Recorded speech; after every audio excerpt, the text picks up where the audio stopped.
جربت الخبز الحساوي؟ اليوم جاي لكم بتجربة فريدة من مطعم خبزة حساوية مؤسس على يد شباب سعوديين.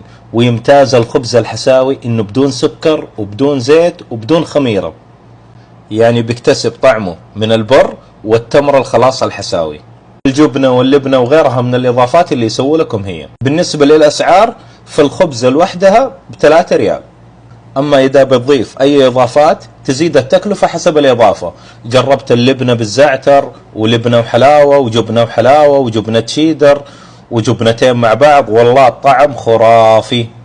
المحل نظيف ومرتب وفي جلسات والخدمة جيدة. الموقع مكة خلف حديقة الكتاد. أنصحكم بالتجربة السعودية الأصيلة، وبالعافية عليكم. يلا، مين منكم يعرف الخبزة الحساوية يكتب لي، ومين منكم جرب مطعم الخبزة الحساوية ويكتب لي.